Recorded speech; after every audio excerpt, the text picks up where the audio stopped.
Hello, I'm Matthew Shribman, and my mission is to engage, enthuse, and empower through education.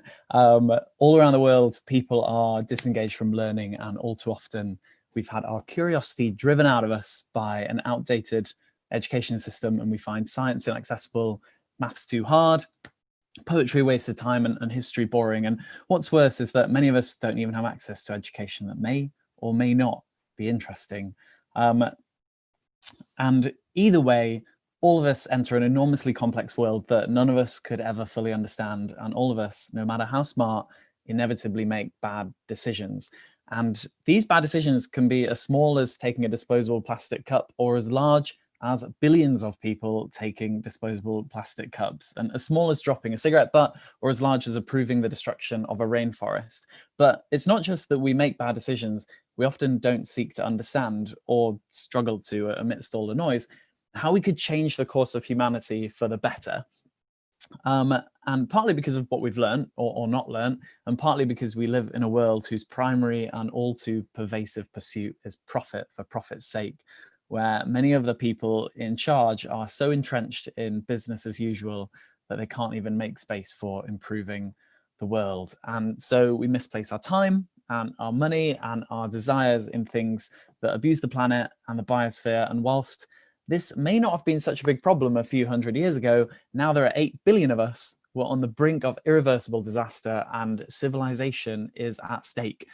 I don't think many of the world's problems have simple solutions, but I do know this: the best solutions all begin with understanding, and our ability to understand is entirely shaped by what we know and what we learn, not just at school, but over the course of our entire lives. So this is what drives me every day. I am a science communicator, and I am the head teacher at AIM High. I want to teach, and I want to inspire people to change the world for the better.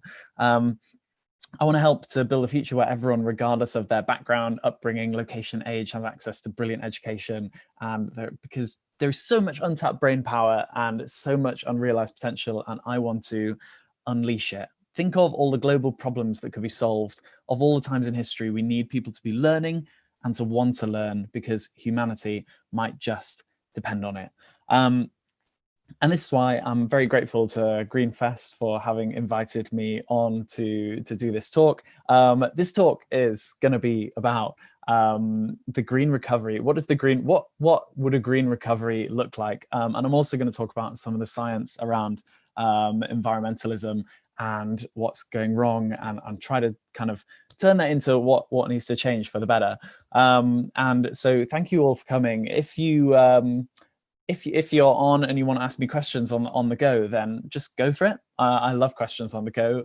As part of running AIM High, the school, I teach science and a bit of maths, but mainly like environmental science. Like, people are asking questions all the time. So I'm very happy to receive any questions as we go through, and I'll just steer things in a different direction depending on all of that. So I wanted to start kind of by showing you guys something. I'm just going to share the old screen so I can do it. Here we go. Share. So this here is a bunch of monkeys, and this bunch of monkeys have got a nice load of bananas in their enclosure. Oh, I can't spell. How do you spell bananas? I'm quite dyslexic, so my spelling might be repeatedly bad throughout all this. Anyway, so these monkeys are in an enclosure, and this is an experiment. It's not the nicest experiment, but it's an experiment that's really, really interesting. And I like to tell it at the beginning of talking about environmentalism in general, because it can teach us a lot about ourselves. So basically, let's go back to the old monkeys. So these monkeys are inside this enclosure, and in the middle of the enclosure, there's a ladder, and the ladder has got these delicious bananas at the top. And every day the bananas are replaced with fresh new bananas. And so every day the monkeys climb up and get the bananas. Anyway, the people doing the experiment then set up this kind of like perimeter around the ladder. And anytime a monkey crosses the perimeter, all across the enclosure, cold showers are activated, and all of the monkeys get covered in cold water, and they don't like it. And so they start attacking any monkey that goes close to the line, And they're like, no, no, no, no, no, get back and don't cross the line. So the monkeys kind of teach one another that nobody crosses the line. So every monkey learns that we do not go across this line, and that becomes part of the deal. Now the experimenters start to add new monkeys into the enclosure. This is not the greatest monkey, but it'll do because I'm rubbish at drawing too.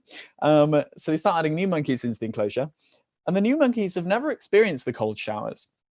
So to them, the idea of this cold shower thing is a mystery.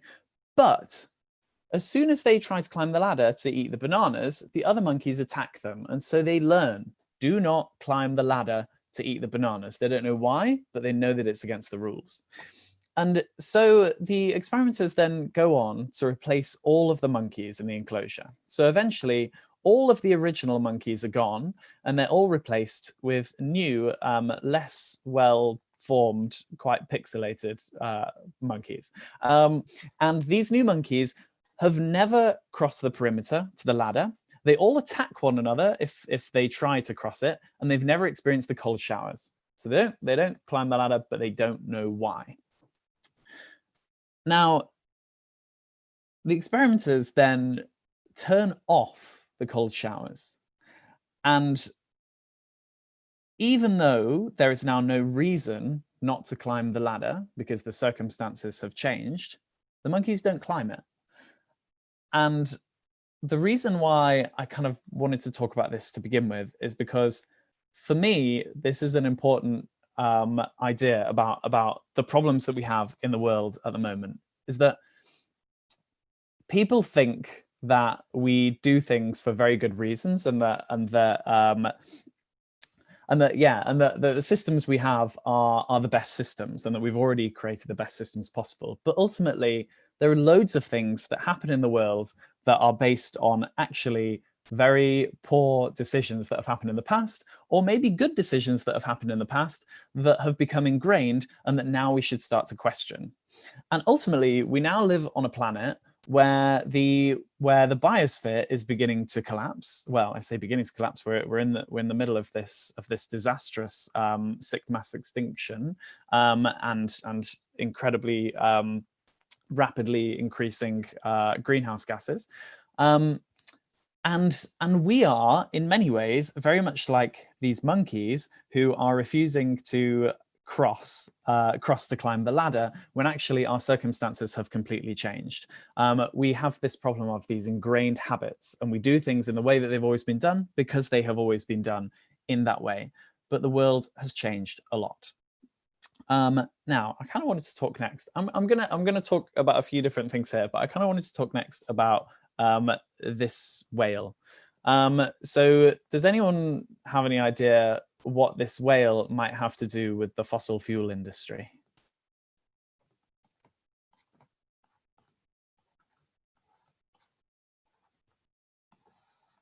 And if you haven't recognized it already, this is a sperm whale.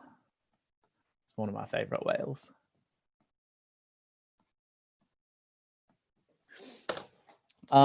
So the thing that it has to do with the fossil fuel industry is that the fossil fuel industry actually saved sperm whales. Sperm whales were quite on the brink of extinction. They're being hunted to extinction. And if it weren't for the fossil fuel industry, the sperm whales would probably all be gone by now.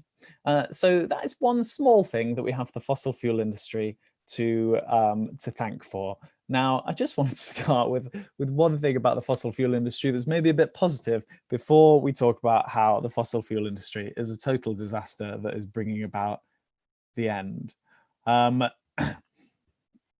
So this is in the I don't know if maybe you guys already know this, but in the head of a sperm whale is this large kind of cavity, which is filled with this material called spermaceti, which sounds like a kind of dense Italian pasta. And also it's probably got one T, but again, I'm quite dyslexic, so I can't spell things.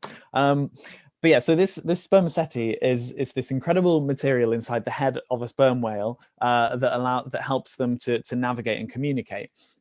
Now, when this material was discovered by humans, we realized that it was the best substance we'd ever found in terms of burning with a clean flame and working as a lubricant. And that was one of the main reasons that sperm whales were so valuable and hunted so heavily, because this material, spermaceti, was in such high demand. And if it weren't for the fossil fuel industry refining a crude oil, then sperm whales would possibly have died out from overhunting.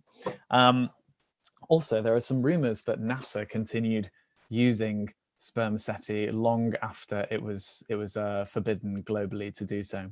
But anyway, they're just rumors, and that's something interesting to look into. It's thought that they used it for the Apollo space programs, I think. But I have no actual proof of that. I just think that's quite an interesting story that they would carry on doing that, and I really hope that no one is using spermaceti anymore, because sperm whales are amazing and one of the best creatures that exists. Anyway, so as I'm sure everyone already knows who's watching this talk, one of the biggest, if not the biggest, problems with the world at the moment is that fossil fuel consumption is continuing to rise. We are continuing to burn fossil fuels, and as a consequence, the level of carbon dioxide in the atmosphere is continuing to go up. A lot of people think maybe it's starting to slow down in recent times, but no, the answer is no. The fossil fuel consumption is continuing to go up. One of the lies that we were repeatedly told, I think, over the past few decades was this idea that fossil fuels are running out. There is every year there's kind of a predicted amount of fossil fuels remaining in the crust of the Earth.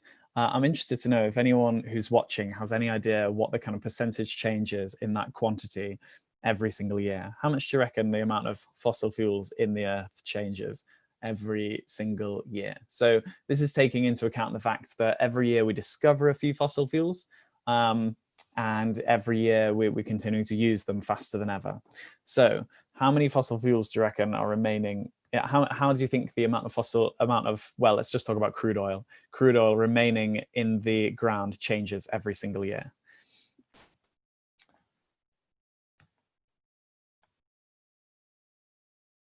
So it goes up by 2% every single year. The amount of crude oil in the ground goes up 2% every single year. So even though we're using crude oil faster and faster every single year, actually we're discovering it even faster than the rate at which we're using it.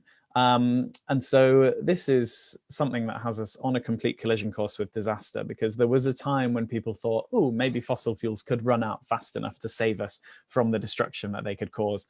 But we no longer think that is the case. It's now very, very clear that fossil fuels are not going to run out. So next, I wanted to just talk to you guys about oh, I'm just hearing that there's actually a little bit of delay on the stream. So actually, when I ask questions, it seems that I'm not waiting long enough to hear what people think. Oh, well, I'll just ask a few questions, and I'm kind of interested to know what people think. But don't worry if you get a delay, because I shouldn't put long pauses in, because otherwise it'll drag on. And you don't want to hear my voice for too long. So I'll just carry on. Okay, so here's a picture of the Earth. And I'm just going to talk through a few bits of the science of what's going on with the planet that's particularly dangerous, before we talk about some of the things that have to change for the better. So everybody knows, of course, that the amount of greenhouse gases surrounding the Earth are increasing. Now, greenhouse gases are not a bad thing. Overall, we need greenhouse gases. If we didn't have any greenhouse gases surrounding the Earth would actually be far too cold for humans to inhabit it. So we need a level of greenhouse gas that's actually kind of reasonable. And I say reasonable, and that's kind of around maybe like 300 ppm or something like that. Anyway, we're now well above 400 ppm, and that's why the world is heating up. Another thing that's really important when explaining greenhouse gases to people is this idea that the problem is not that the greenhouse gases are high as such. The problem is that the level of greenhouse gases has been rising so quickly that the conditions on the Earth are changing so rapidly that life is not going to be able to keep up. And there are a few places where that's illustrated incredibly well, like the polar bears in the North Pole, obviously running out of hunting grounds and starving to death and kind of migrating into Norwegian islands and Canadian lands to try and steal farm animals and so on, because they just can't hunt anymore. And of course, this is completely widespread all around the world. We have mass die-offs of animals that are just and living things that are just not able to adapt fast enough. One of the things that is saddest, that I find saddest, and one of the best representations of this, is the beautiful baobab trees, the ones with the huge trunks in Africa that are now dying en masse because they can't keep up with the rate of change of the planet. So some of the things that are making this faster are, let's talk through some of the tipping points, which are particularly scary and worrying. And I know that I'm talking through some of the kind of scary things and the worrying things at the moment, but in a moment, I will talk about some of the things that we need to change for the better, and talk about how we can change things for the better and do so in time as well. So one of the things is water vapor. Water is now evaporating faster than it was doing a few decades or a few hundred years ago. And as a consequence, we now have more water vapor in the upper atmosphere. Water vapor is one of the strongest greenhouse gases. And because the equilibrium level of water vapor in the upper atmosphere is now higher than it was before, that is accelerating global warming. So that's one of the tipping points that will continue to accelerate the heating. The more it heats up, the more global warming there will be to continue things heating up. Another important factor is that as the sun's rays hit the North Pole and the South Pole, because it's white, they normally bounce off, because white's quite good at reflecting the sunlight. But of course, as this ice melts, the sunlight is hitting dark areas of ocean instead, and it's absorbing that heat. And so this is another thing that we would count as like a tipping point. So the world is going to continue heating up even faster as a consequence of the ice melting. So it's like the equivalent of the world taking off a white t-shirt and putting on a black t-shirt on its poles. So another key tipping point is that the permafrost that's melting in the north and the south is releasing huge amounts of methane. And methane, I'm just going to represent it with a chemical symbol, but it's just methane. So yeah, as methane is released, that is also one of the most powerful greenhouse gases that is of a relatively high concentration in the atmosphere. It's far more potent than carbon dioxide, even though it lasts for less time in the atmosphere. And so that is also accelerating the heating process. There are loads of other things happening, but I'm aware that I'm taking ages over this, so I'm just going to crack on. Like wetlands, large areas of wetland are beginning to dry out. And as they do so, they're also releasing methane, and they're releasing huge amounts of carbon into the atmosphere. Similarly, forest fires are destroying the carbon stores of our great forests. And as they do so, they're also releasing carbon dioxide, which heats up the world even more, which results in even more dryness and even more forest fires. So the picture is really bad, because not only we can't just look at the trends that we see happening right now and extrapolate them kind of forwards and think, okay, well, it's been heating up this fast, so it'll probably continue at that rate, and that's how much time we have. No, we have far less time than that, because like one of the most common things that I see and my other scientist friends see coming out in publications is this really, really scary statement saying that the melting of polar ice, for example, is far faster than any of the models predicted a few years ago. And it's because of these tipping points which are continuing to accelerate things. And that is why the urgency to change things for the better is so great. I just quickly, while we're on this planet Earth, I wanted to tell you guys something really interesting about the weather, and why the weather has been so strange in the UK and indeed in other places all around the world recently. And I have kind of mixed feelings about the weather changing. I'm actually it's obviously scary that the weather is changing in a way that people who are old enough to remember how the weather used to be can kind of feel. It's a scary thing, but also in some ways it's a positive thing, because finally, it's something that people can't ignore because they can feel it. People can feel that the world is changing. And certainly, well, I'm in London at the moment. I'm not sure if anyone's watching from outside the UK, but London in particular, well, the UK in particular, is going to be quite strangely affected by climate change, because while most of the world heats up, the UK will very possibly cool down as this nice warm Gulf Stream that usually kind of comes across from there and heats up the whole of Western Europe. It's thought that this will start migrating further south. It's already got about 15% weaker since the middle of the last century, and it's continuing to weaken. And as it does so, it continues to get pushed further south by currents coming from the north, which are like cold currents. So Europe, very strangely, might get colder, especially the UK, and that would be quite a scary thing. But anyway, so the weather, I wonder how many people have noticed, and there might be a bit of a delay on this, but I'm really keen to know how many of you guys who are watching this have noticed that the weather has been different. Do you think it's felt different, or do you think you haven't really noticed any kind of difference? And I'm wondering, if you haven't noticed any kind of difference, how old you are maybe too. The reason why it's been changing is this. So I'm just going to put some temperatures on here. They aren't necessarily accurate, but let's say that the temperature here is like 40 degrees around the equator. And let's say that the temperature up at the poles is like minus 20 degrees. Now, as the world heats up, the poles are heating up much faster than the equator is heating up. And so let's put the temperature up a little bit. So let's say that this 40 degrees goes up to 42 degrees. And let's say that this minus 20 goes up to minus 10. I'm exaggerating a little bit, but I'm just trying to illustrate the point. So the difference between 40 degrees C and 20 degrees C is 60 degrees C. So before there was this temperature increase, there was 60-degree difference between the poles and the equator. And then as the temperature has increased even more, the difference has gone down to 52 degrees C. Now, why is this important? I'm not saying these are the actual temperature changes, but this is genuinely what's happening, that the poles are getting hotter quicker than the equator. And the consequence of this is that the temperature difference is going down.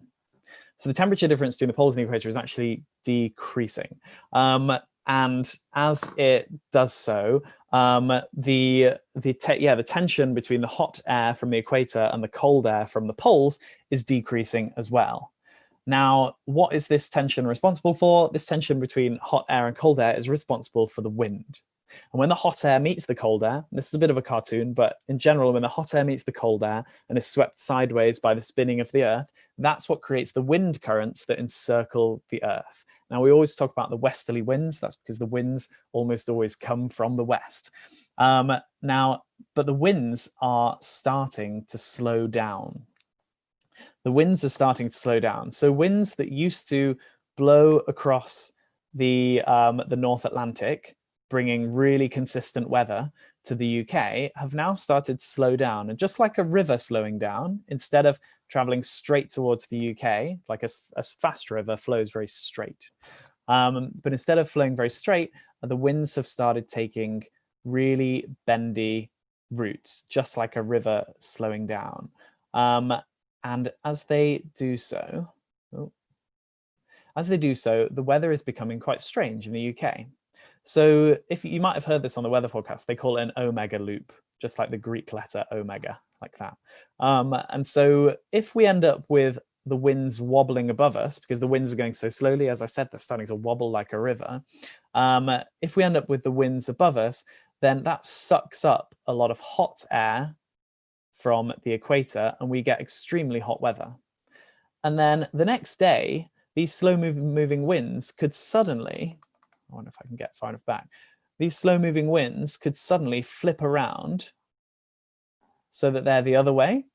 And that means that within the space of a few hours or a few days, we could suddenly have super cold Arctic air being sucked down. And that's why I remember last summer, July was insanely hot, and then August was really, really wet and rainy. And similarly, we've had quite a similar thing over the summer this year where it's kind of alternated between super hot and super cold because of this slow moving wind. That means that we've got this strange alternation in our weather.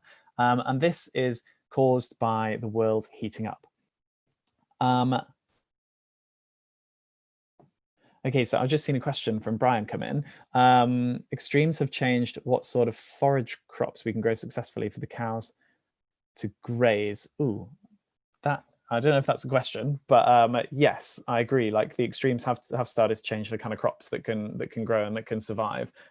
Certainly, people who are very good at watching natural signs and watching to see like when certain birds arrive, when certain leaves come out on trees and flowers come out and so on, have noticed that these things have been really off kilter and occurring really at very, very strange times indeed. Anyway, right, I wanted to talk next about some of the things that we can do to try to change this for the better. And first of all, I wanted to talk about farming. So here's a cow that's been shampooed, a nicely shampooed cow. And the reason I wanted to bring up a cow is because, have I got a picture of this somewhere?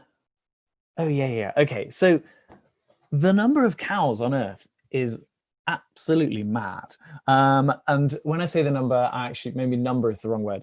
I don't necessarily mean number. I mean the kind of the mass of cows. Like if you were to put all the cows in a pile. So if you were to put all the world's land mammals into a pile, so by that I mean all the kind of giraffes and hyenas and mongooses and squirrels and all of them, if you were to put all the world's land mammals into a pile, then I'm going to show you the picture that it would create. Let me just bring it right up. 28% of the pile would be humans. I can't remember exactly what this is. Is it 42? I think it's about 42% of the pile would be cows. If you put it together with sheep, then over 50% of all the world's land mammals would be cows and sheep. And then we've got our other domesticated mammals. And then this is all the wild mammals put together. I've seen this number as sometimes put higher, sometimes put lower, but it's certainly below 10% of all the world's wild land. If you take all the world's land mammals, then fewer than 10% of, or less than 10% of that is wild animals. So that box contains all of your elephants and squirrels and foxes and everything. So most of the land mammals that occupy the world at the moment are cows and sheep, and then our other domesticated mammals, and obviously us. This is in terms of mass. Now, why is this happen, and why is this so bad? I mean, this has happened because cows are like this magic thing that can turn grass, which is something we can't do anything with. They can turn grass into loads of great products like milk and cheese, and historically, of course, well, not historically, currently, leather and power to pull plows, and obviously beef as well. So this is kind of going back to the monkeys that I was talking about before, about how we get these kind of ingrained normalities, things that we start to think are very normal, like, oh, let's cover the world in cows because cows are this great animal that can give us all this cool stuff just by eating grass. But they are from a world that is very different to the world of today. They are from a world where people really struggled for food and they really struggled for farming resources. And then they were an amazing animal for people to own because they could create all of this stuff from seemingly nothing, just this seemingly useless grass. But now we're in a completely different world where 1/3 of all the food on the planet is wasted. 1/3 of all the food. We don't need to be using all this land to create food. And we certainly don't need to be using it for cows, because cows, as I was getting to, are I think it's about I've forgotten the exact numbers actually, which is such a shame. But anyway, I'm sure you've all seen this already. And also I began a campaign called, if you go on 0 and then beef.com, then it'll give you all the numbers. In fact, I'll write that out. 0, that's supposed to be a 0. I can't write. beef.com, and it will explain all of the numbers quite nicely on there. But cows produce so much methane, and not only that, but one of the biggest factors that people don't think about so much is that they take up huge amounts of land, and this is often land that could be reforested or rewilded to store a huge amount more carbon. A future that is fit for a sustainable planet does not have farmed animals as a regular part of people's diets at all. And that might seem like an extreme thing to say for some people. So it might some people respond quite badly to that because animals have such a cultural place within our food systems. It's something that is so normalized for us to eat animals, and people have done so for many thousands of years. But we don't need to. We don't need to eat animals to survive. We don't need to eat animals to stay healthy. It's a well-known fact that many of the Roman gladiators were entirely vegan. There was a time when the world's strongest man, I think, was a vegan as well. And look at all the muscle mass that a cow puts on. A cow is also vegan. We do not need to be eating huge amounts of meat or animal products to survive or to become strong. And it is one of the most effective positive things that you can do is to stop eating meat as much as possible and animal products as much as possible, especially beef and especially lamb, because they not only release methane but also take up far more land than other animal products. Now, you might see this sometimes argued that chicken and pork take up about something like 5 or 6 times, they emit kind of 5 or 6 times less the equivalent carbon footprint compared to beef and lamb per kind of serving of protein. But that's because they're often factory farmed, and because they're factory farmed, then there is this huge impact of imported soy and other things that are imported to feed them. And where do these imports come from? They're often grown in areas that were previously very biodiverse rainforests, because they happen to be brilliant at growing the kind of grains that are especially good at helping to feed chickens and pigs and so on. So that, I would say, is one of the, well, there's so many things that need to be factored into a green recovery. This is one of the things that's really important, is there is no magic bullet, and people often are looking for something akin to a magic bullet, and it just doesn't exist. There are so many things that we have to do in tandem together, but readdressing the way the land is used is one of the most important things. Now, one of the things I wanted to talk about, and maybe I'll just go up here to this area here. The Sahara is expanding. The Sahara is expanding downwards, and as it does so, the people who live in these countries have kind of all banded together, and they've set up this project called the Great Green Wall. They're trying to build this huge forest across the middle to try to prevent the expansion of the Sahara, and it's extremely difficult and a very expensive project to do. But it's potentially the only hope of the people there, because the way we treat soil is a total disaster. Now, one of the key points that I wanted to get across today, of many different things that there are to talk about, is that we grow, at the moment, when we grow crops, we do so by thinking about what the plants need. We put the plants in the soil, this growth medium, and then we give them like fertilizers and things, and these chemical fertilizers give them like the phosphates they need, the nitrates they need, and the potassium and so on. And we're like, well, that's fine now, because we've given the plants what they need and everything should be fine. And this is something I trained I studied chemistry at Oxford, and I kind of I remember coming out of that course and thinking, right, I really understand chemistry. And I remember when I first heard about, well, not first heard about them, but first really looked into chemical fertilizers, I thought, well, that works, because, you've got the chemicals that are needed to feed to give the plant the nutrients it needs. But actually, it's so far off the mark, and you should not trust chemists to build solutions to biological problems. And ultimately, what we have only just begun to understand is how much life there is in the soil, and how much we are destroying the soil by allowing by putting these chemical fertilizers in. And in doing so, the soil degrades. And because we have these kind of monoculture fields full of crops that we're pouring all these chemical fertilizers onto, the soil degrades every single year because all the life in the soil is repeatedly destroyed. And it's not just the chemical fertilizers, it's the plowing as well, because the plowing that we do actually doesn't take into account the fact that to have healthy soil that lasts many, many generations, we need to allow the fungal networks to grow as well. And these fungi depend on growing these long strands that kind of connect them together over large distances.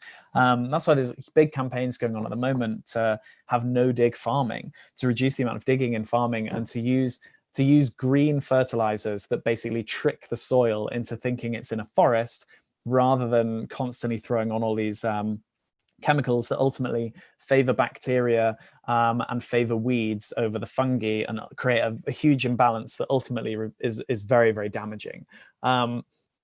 Soil is something that we need we need so much more attention paid to if we're going to turn things around. And that's the thing, like I really don't want to come across as demonizing farmers, because it's not the fault of farmers. It's the fault of the education system, and a fault of kind of like political structures that should be there to like help guide farming in a positive direction that can create a sustainable future. Like I really, really believe in the story of farmers moving from, like, farmers are not the villains. Farmers could very much be the heroes of the climate crisis by absorbing almost all of the carbon dioxide that we've released into the atmosphere, just by really harnessing the soil and looking after. Peak farmers should be learning how to grow carbon in their soil.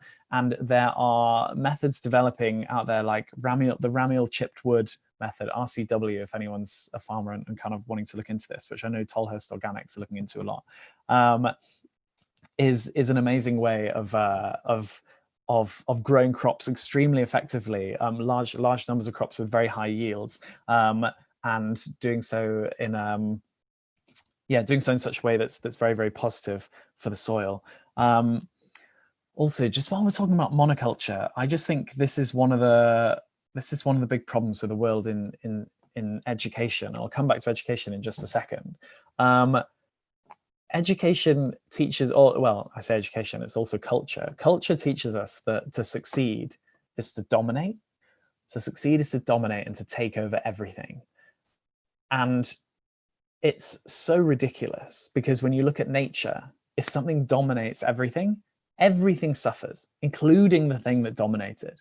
You can see, as I was talking from a monoculture field, the crops ultimately will suffer in the long term from the fact that they have created, well, I say they have created, the farming methods have created this imbalance, and ultimately in the long term everything suffers.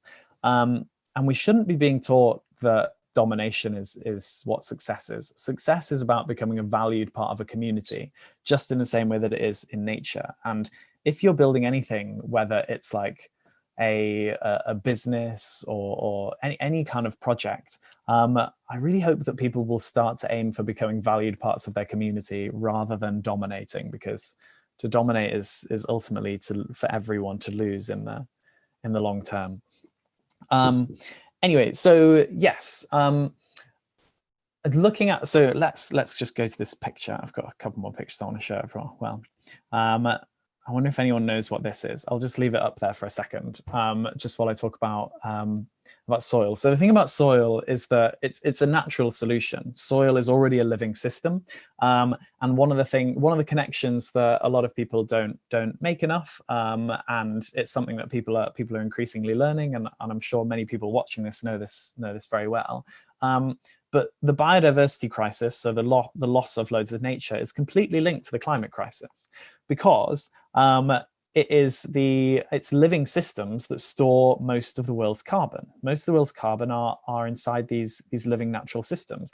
As living systems degrade, that's when Yeah, as living systems degrade, they release loads and loads of carbon into the atmosphere, and it's very difficult to make living systems kind of come back to life. In fact, we often think that we can do so as humans, like help to like bring living systems back to life very, very rapidly in order to store carbon. So a good example of this is one of the ideas that came from the Center for Climate Repair and Sir David King. In fact, I don't know if the idea came from there, but it was something that they were looking into, which is fertilizing the ocean with iron. If you fertilize the ocean with iron, then it stimulates the growth of loads and loads of algae. And so you get these big algal blooms in the ocean. And the algal blooms are plants. And as a consequence, they photosynthesize and they pull down loads and loads of carbon dioxide. And everyone was like, right, well, that's a great climate solution. We just fill the ocean with iron, loads and loads of algae, sucks down all the carbon dioxide, everything's fine. And this is what you might call geoengineering. So you're trying to change the world on a global scale with these huge kind of engineering projects. And ultimately, this doesn't work. It doesn't work very well. And the reason is because it's kind of like human hubris. We're thinking, oh, we can engineer things. We can get the world to absorb loads more carbon. And ultimately, what really happens is that all of this algal bloom that we create completely disrupts the balance of nature in the water. And as a consequence of disrupting the balance of nature in the water, it might have a short-term effect of absorbing loads of carbon dioxide, but ultimately it kills off so much of the nature that in the long term, there's more death than there is life. And ultimately, the extra kind of death and decay releases more carbon dioxide into the atmosphere than is stored. So this is, again, not a method that works. Just the thing that we keep finding over and over again is that we actually don't really have much power to force carbon dioxide into natural systems. The best thing we can possibly do, really, I mean, there are a few things we can do to gently help things to recover, but ultimately, one of the best things we can possibly do is just leave all of nature TF alone. We just need to leave it alone in order for it to recover. And it's mad to see so many things destroying the world. Even down, like ocean trawling is just one of the most insane things. I used to love eating fish, and I've eaten fish a couple of times recently, and I've just felt really guilty about it because so much of the fish that we eat is a consequence of ocean trawling, which is when huge nets are dragged across the bottom of the ocean, and they're like, oh, the bottom of the ocean, it's empty, so no one cares about it. So we'll just drag these nets across and we'll just trawl out everything that's there. And it's insane. The amount of nature that gets destroyed that just cannot recover. It takes many, many decades, if not hundreds of years for it to recover. It's mad. And also the coral that lives down here, the deep sea coral, has a beautiful name. It's called Lophelia. And our deep sea trawling is destroying it. And so that's another thing that has to be a part of a green recovery is not only an end to animal farming, at least factory farming, and very much so in terms of ruminants like beef and lamb, but also we need to stop this ridiculous fishing, especially the deep sea trawling. It should just all be illegal. If there was a sane government in charge, run by proper scientists, then just so much of this would be closed down so quickly. Anyway, here's another geoengineering project that's been proposed that I've been writing all over, that ultimately probably won't work very well. But it's something that's been proposed, and it's something that people are considering because people are starting to consider all options, because ultimately the problems are not slowing down. So this geoengineering solution involves taking loads of these kind of automated boats, like catamaran things, and putting them in the Arctic Ocean, and they suck up salt water and they use it to create salty clouds. These salty clouds, because they've got particles of salt in them, are even brighter white than normal clouds. And as a consequence, they can reflect the sunlight more than normal clouds, and try and keep out some of the heat, and try and make up for the fact that the Arctic ice has disappeared. And so instead of having these nice big white sheets over all of this, instead we can create these white clouds over the top. It's something that's being proposed, but it's kind of insane because it will radically change nature, and it almost certainly will result in unforeseen consequences, just like many of the geoengineering projects. Ultimately, the biologist's point of view is that we need to leave nature alone so that it can recover, and then it will be able to absorb so much of the carbon for us. There are so many things to talk about here, and I'm just completely running out of time. So what I'm going to do is I'm just going to kind of shift gear and talk about some of the, well, yeah, talk about, I want to talk about some of the things that are going on in government at the moment, and why they need to change. So, or in fact, first I'm going to talk about shifting goods. So at the moment, so many of our goods are like fast consumer goods, things that are made to be cheap and not last very long, things that are made to be disposable. People know about plastic being a problem in the ocean because we see these all these pictures of turtles that are trapped in plastic and birds regurgitating plastic and all this kind of really horrible, depressing stuff. But actually, it's so much worse than that, because one of the things that a lot of people don't know about plastic pollution is that the tiny pieces of plastic are perfect magnets for ocean pollutants. So all of the things that have been pouring into the ocean over the last few decades, like DDT and so on, cling to these bits of plastic incredibly quickly. It's unbelievable how quickly they find the pieces of microplastic and cling to them. You can put like a few microbeads of plastic into the ocean. Don't do that, but you can, into the ocean. And within a few hours, they will have concentrations of pollutants on their surface millions of times higher than the surrounding ocean. Now, these tiny pieces of microplastics then get eaten by ocean animals, that are eaten by other ocean animals, many of which end up being eaten by us. And so basically what we've created with plastic is this really mad system where we could barely have invented a better way of feeding all of the pollutants back to ourselves via these like incredible beads that like concentrate them in the food chain. It's mad. And also the ocean now continues to kind of grind up plastic as well into these like nanoplastics that are taking to the air, and now it's thought that we're breathing them all in. And in fact, London has one of the highest rates of nanoplastics in the world, which are we don't know the health effects of yet. We just know that we're breathing them in, and the research is just beginning into the health implications. So yes, some things that I wanted to talk about are, in fact, well, let's just do some really quick quotes. So I've got some quotes here that I'm just going to tell you, which you may have already heard. So Professor James Hansen, former director of the NASA Goddard Institute for Space Studies, says, "We are in a planetary emergency." Professor Hans Schellnhuber, who's founding director of the Potsdam Institute for Climate Impact Research, says, "Based on sober scientific analysis, we are deeply within a climate emergency state, but people are not aware of it." People are not aware of it. I imagine most people watching the stream are aware of it, but most people are not aware. And if they are aware, most of them are not aware at all of the extent of the danger. So Professor Johan Rockström says, "There is sufficient evidence to draw the most fundamental of conclusions. Now is the time to declare a state of planetary emergency. The point is not to admit defeat, but to match the risk with the necessary actions to protect the global commons for our own future." One of the other things that Johan Rockström has said recently is that the most likely trajectory that we're on, this is not a direct quote, this is just a paraphrase, but he's saying that the most likely trajectory that we are on at the moment is in line with with a world that could support less than half of the current human population, which is crazy. I mean, obviously the world has completely turned around for the coronavirus pandemic, and it's a very good thing that it has done so.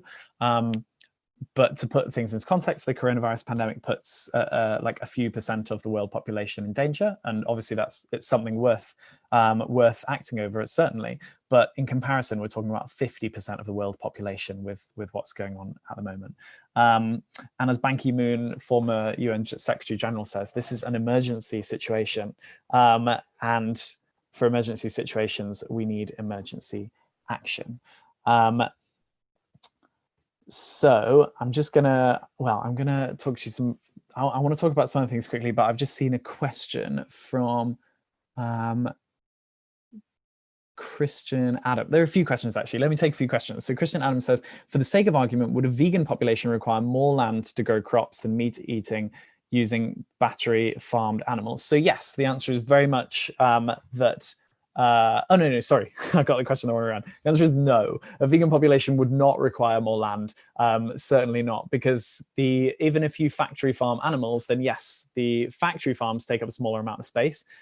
Huge sacrifice for the animals in terms of the awful conditions that they then spend their lives in.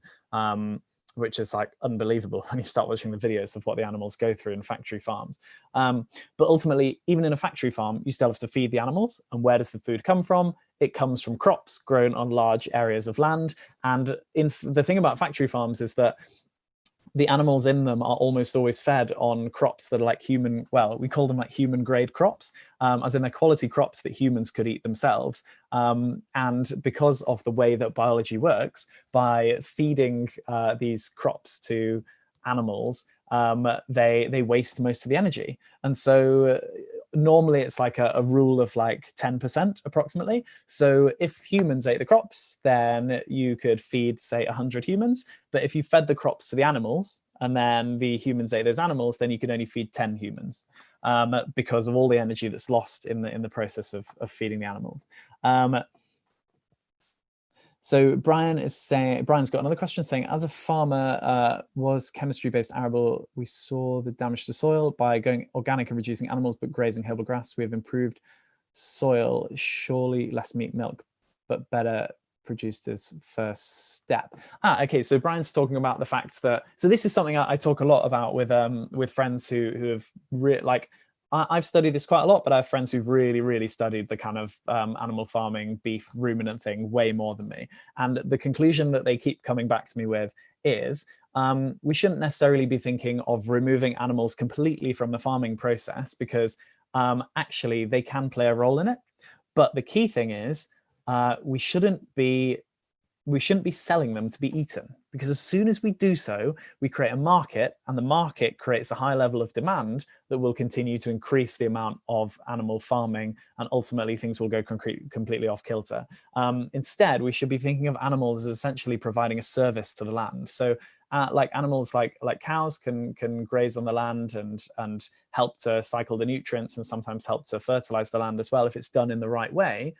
But that should be seen as something that is supporting the growing of crops, rather than being a fundamental thing that we're doing just for the sake of growing the cows. So yes, if you were to support like more sustainable forms of dairy and beef and so on, I suppose you would be pushing things in the right direction.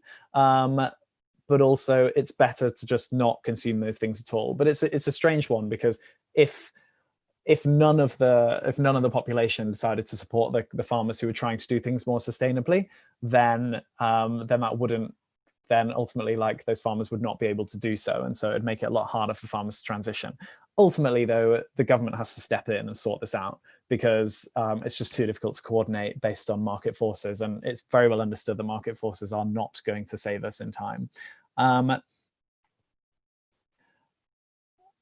Okay, so wait, there are a few more questions, but before I go to them, I'm just gonna, I need to start racing through things basically, because yeah, okay, I'm gonna, right, I want to talk about fossil fuels quickly. So fossil fuel subsidies are increasing all around the world. The subsidies for fossil fuels are going up. So according to the IMF, fossil fuels account for about 85% of all global subsidies. 85% of all global subsidies are essentially going towards fossil fuels or subsidizing the negative impacts that fossil fuels have. 85%. And reducing these subsidies would have lowered global carbon emissions by 28% and fossil fuel air pollution deaths by 46%, and increased government revenue by about 3.8% of GDP. So not only is it extremely dangerous and damaging that we are continuing to subsidize fossil fuels so heavily in the world, but also it's just, there is no reason for it. It's making the whole world worse. And despite repeated pledges to end fossil fuel subsidies by 2025, governments from the 7 largest advanced economies in the world continue to provide at least $100 billion each year to support the production and consumption of oil, gas, and coal. Globally, these energy sources get more than $370 billion a year in support, compared with just $100 billion for renewable energy sources. So the largest fossil fuel subsidizers are China, $1.4 trillion, and the US at $649 billion, and Russia at $551 billion. European Union subsidies are estimated to total about 55 billion euros annually, so a lot lower. But a report from the European Commission in 2019 found that the UK was the biggest fossil fuel, has the biggest fossil fuel subsidies of the whole of the European Union. So yes, despite all of the problems as well, according to so Global Witness is a great charity, and they did a report in April last year about saying over the next decade, the global oil and gas industry are planning on spending a further 4.9 trillion on exploration and extraction. In September 2019, there was another report that revealed that global oil and gas companies have approved about $500 billion investment in major projects that undermine the climate targets of the Paris Agreement.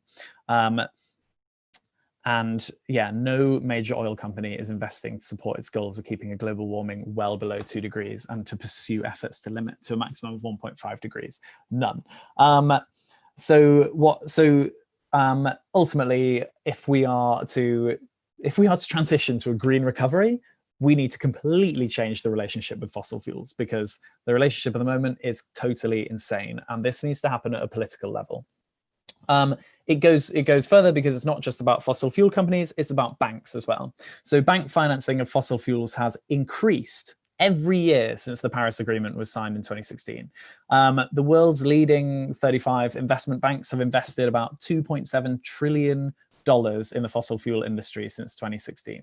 So JP Morgan Chase has been the largest of those, and they've spent about 220 billion on financial services for oil, gas, and coal. And Barclays and HSBC in the UK have spent about 158 billion pounds in fossil fuel industries since the Paris Agreement. And yeah, the three worst UK, basically the banks in all around the world are continuing to invest more and more in fossil fuels, which is insane. And not only does the UK emit more than twice as much per person than the global average, but Britain also ranks about 5th highest globally in terms of its historical emissions, because we started emitting so early. And in many ways, that means that we should be the ones who are reducing fastest. So this target of net zero by 2050 is nowhere near high enough, because it assumes that other countries all around the world will be able to do the same, and they won't. And also, we have a bigger slice of the pie, and so we need to be cutting things much, much faster.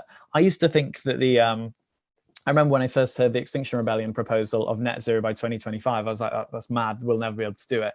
But now I am totally behind it, because if we don't reduce to net zero by 2025, then we're just going to be far too late. And we'll be setting a global precedent that 2050 is reasonable, and it's just not.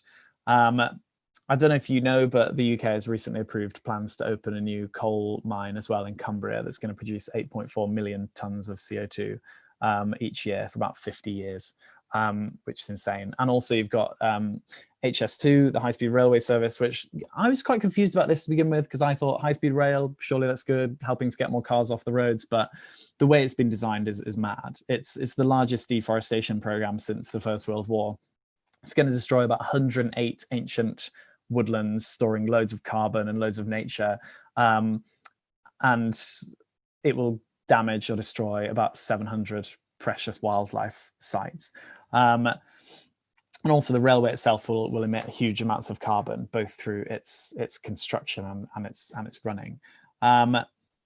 So yeah, even if we wanted to get to global net zero by 2050, we need to see an 8% reduction in global emissions every single year. And even that figure still relies on the use of negative emissions technologies. So like so carbon capture and storage that basically are not even developed anywhere near enough to work. You might see, one of the things that you see a lot in the world is people saying, oh, carbon capture and storage, it's gonna be enough to absorb all the carbon that's been released into the atmosphere, and it's just not. We haven't developed these technologies. They're not there. The idea that we can just like absorb all the carbon and store it underground, this is something that's peddled by fossil fuel lobbyists and so on, because it's convenient for them to say, oh, it doesn't matter that we keep emitting because we can just suck it down later. We don't have these technologies and they are not being developed. So that's something that a load of the scientists I know are just like, how is this being peddled in the media as something that is a reasonable solution? Again, the only reasonable solution is to stop using fossil fuels and to restore nature. And that means to leave nature alone and stop doing things that damage nature and reduce our impact on the environment by changing our diets, changing our relationship with the soil, changing our relationship with the oceans, changing our relationship with the way that we package foods, the way that we ship things around the world. There's so many things that need to change. And it all seems overwhelming, but that's because it feels like something that we have to do on an individual basis. And we don't have, it shouldn't be something on an individual basis. Yes, it's a good thing to be changing our personal lives to try and bring about the positive change that we want to see in the world. But it's not about us. It's about changing the system in which we reside to one that will actually create a planet that we and our children and our children's children can continue to exist upon. Because it's the system that is wrong. And what I mean by that is that the government is still governments all around the world still prioritize profit over nature. And as long as they do so, and as long as nature does not have a seat at every single boardroom table of every single major company in the world, things are not going to get better. Some companies are starting to say that nature is a member of their board and sits on it and is a stakeholder in all their decision making, but it's not happening anywhere near fast enough. And that's why Christiana Figueres, who is amazing, and I'm sure many of you have heard of her, writes in her new book, The Future We Choose, Surviving for the Climate Crisis. She says, it's time to participate in non-violent political movements wherever possible. And that's why if we're going to create a green recovery, we need to show the governments all around the world that there are votes in doing so. And the way that we do that is by speaking out loud and clear wherever we can and making it obvious that we will not stand for anything less than that. So I'm gonna stop there, but I just really quickly, because I promised to do so, I was gonna look at the competition that was the photo competition, and here we go. Let me drag on some of these pics. I'm just going to do so very, very quickly, and I'm not sure if I'm supposed to announce the winner, but I'll just drag them on. These are some of the amazing photos that have been submitted to the GreenFest competition. So this is a red squirrel by Emma and a busy bee by Devon, age 11, both of which are so beautiful, especially the squirrel's eyes. I love that. And I'm so into bees. I've just been learning about how bees will all like crowd around one another in the winter months and like vibrate so that they can keep the queen above 30 degrees. Here is, so this is Charlie, age 14, has done My View, and Eloise at age 10 has done Friendly Horizon. Friendly Horizon is one that actually really makes me feel a lot, because this is a picture that I always thought of as being really beautiful, and I still kind of do as well. But I've started trying to convince myself to not see a picture like this as being so beautiful, just because it's kind of very monoculture and it's all the same. You know, these fields are being prepped for the same crops and plowed, and it's really weird that for me, because I agree with you, Eloisa, like it's a beautiful picture, but it's a really interesting like image as well about how our relationship with nature is actually quite strange, and how maybe we need to change, and like a beautiful horizon will maybe become something that's more diverse and has loads of different things in it. But not to criticize the picture, because it's a great picture, but it just always makes me think that. Anyway, here are A Wandering Wood Ant by Anna and Bee Feasting on Passion by Grace, age 12, which are also great. I'd love to talk more about these because I love ants and bees, but I really need to finish because I've gone over time. And here's some Red and Green Oak Leaves by Heidi, age 5, and Charlie, age 9, has done Bug Hunts with Grandad. And also there is this incredible Little Yellow Mushroom by Peggy, age 7, and this great Sunlight Through the Trees. Sunlight Through the Trees is so great. I used to sit out in the field at my parents' place and just like sit under a tree and just experience sunlight. And that is one of the best experiences in the world. But yes, I just wanted to say, because I think I'm allowed to say my favorite, and my favorite is Charlie, age 9, bug hunts with Grandad. So I'm going to have to, I kind of promised to do questions, but I'm actually going to have to go because I was supposed to be at dinner with my girlfriend 4 minutes ago, so I've got to run. But if anyone wants to send questions, then please do send them to, well, please check out the school that I run. Here, let me bring it up. I can show you here. Oh, here we go. Let me show you. So this is, oh, it's gone all pixelated because I made it smaller. Where has it gone? Anyway, this is my online school. And if you want to send me questions, we've got loads of great teachers who'll be able to take questions as well. Then please go to Aim High. It's the nature first, curiosity powered, live interactive online school. Check it out and send any questions there. And we'll try and do lessons on them as well, because they're not just for kids, it's for adults as well. It's for anyone who wants to learn. So please come there if you'd like to ask questions, and I'll look forward to seeing anyone there and talking to you there. But yes, just a quick thank you to end to GreenFest and Vanessa as well for organising this. This has been a lot of fun, and I'm sorry that I have to dash. But have a great Saturday evening, everyone, and farewell. Goodbye.